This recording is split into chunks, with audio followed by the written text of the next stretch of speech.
तो hello and hello students, welcome back to e Pathshala. प्यारे बच्चों, सबसे पहले आपको हार्दिक शुभकामनाएं बच्चों नवरात्रि की। आशा करता हूं जो नवरात्रि आपकी जाएगी बहुत ही प्यारी जाएगी, बहुत ही सुंदर जाएगी। तो प्यारे बच्चों, हम अपनी वर्कशीट को यहीं से स्टार्ट करते हैं।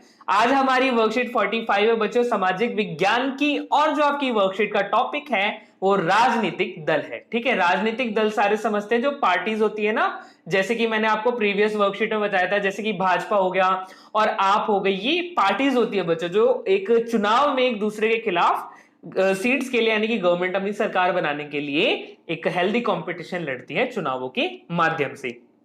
तो आज की वर्कशीट का बच्चों मेन टॉपिक ये है कि जो राजनीतिक दल होते हैं उनके आगे, यानी कि उनके राजनीतिक दलों की लाइफ में, लाइफ कहने का मतलब है चुनाव के समय उनके अंदर क्या क्या चुनौती आती है, उनके सामने क्या क्या चुनौती आती हैं। इसके अलावा बच्चों नीचे देखें तो राजनीतिक दलों में हम सुधार करने के लिए क्या क्या चीजें कर सकते हैं, वो भी इस वर्कशीट में बताई गई है। तो फटाफट से अपने क्वेश्चंस पे जंप करते हैं प्यारे बच्चों।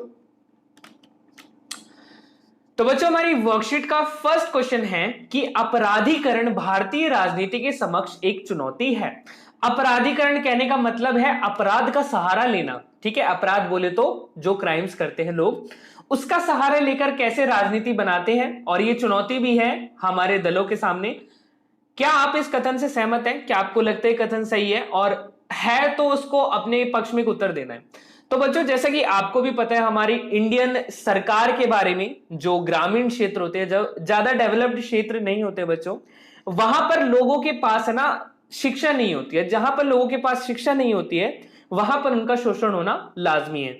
तो इसी में क्या बताया बच्चों, जैसे आपको भी पता है कि बहुत से नेता ना अपराध का सहारा लेते हैं अपनी सरकार बनाने के लिए। वो इन लोगों का डर एवं अपराध की बुनियाद पर अपना सरकार बनाते हैं। ठीक है, जबरदस्ती उनके साथ शोषण करते ताकि वो वोटिंग वगैरह कर सके उनके समक्ष में, उनके हित में, इसलिए वो अपनी सरकार इजिली बना पाते हैं। ठीक है बच्चों, तो इसी के अलावा क्या है बच्चों, जहां पर ज्यादा शक्ति होती है लोगों के पास, वहां पर वो नीचे तबके लोगों का शोषण करके भी उनसे जबरदस्ती मस्त हासिल करते हैं। तो फटाफट से इसका आंसर लिख लीजिए प्यारे बच्चों। हम चलते हैं अपनी नेक्स्ट क्वेश्चन पे। अब बच्चों, हमारी वर्कशीट का सेकंड क्वेश्चन है, भारतीय राजनीतिक दलों के समक्ष प्रमुख चुनौतियां कौन कौन सी हैं।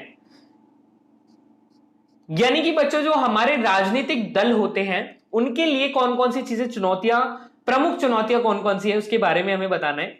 तो बच्चों, यहां पर हमारी वर्कशीट में दे रखा है, उसी में से मैंने डायग्राम उठाया है। देखो, सबसे पहले वंशवाद की चुनौती। वंशवाद बोले तो कि जैसे राजा का बेटा राजा होता है ना, यहां पर भी सेम चीज होता है बच्चों। राजनीतिक दल का जो लीडर होता है उसका बेटा भी लीडर होगा, ये वाला सीन होता है। पारदर्शिता का अभाव होता है बच्चों, आंतरिक लोकतंत्र का अभाव होता है। देखो, डेमोक्रेसी बाहर की तरफ दिखाता है, खुद की पार्टी में डेमोक्रेसी नहीं होती। विकल्पहीनता का बहुत कम होता है बच्चों, जो मेन लीडर होते हैं उनकी बहुत कम संख्या होती है। आपराधिक तत्वों की घुसपैठ होती है बच्चों, जैसे कि हमने प्रीवियस क्वेश्चन में ही पढ़ा कि अपराध का सहारा लेते हैं। तो ये कुछ चुनौतियां होती है बच्चों राजनीतिक दलों की। फटाफट से आप इसे नोट कर लीजिए। और सेकंड क्वेश्चन पे आप दिल से इस वीडियो को देख रहे हो तो फटाफट से लाइक बटन को प्रेस कर देना और एक मस्त से कमेंट कर देना नीचे। ठीक है,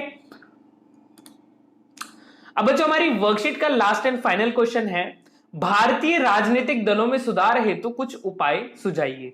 यानी कि बच्चों, जो हमारे दल, जैसे कि हमने अभी पीछे चुनौतियों के बारे में पढ़ा, उन चुनौतियों या फिर कुछ खामियां जो होती है राजनीतिक दलों में, उन्हें कम करने के लिए हम क्या क्या कर सकते हैं। तो यहां पर 6 पॉइंट दे रखे हैं बच्चों, आप 6 पॉइंट को सीरियल वाइज इन्हें नोट कर लीजिएगा।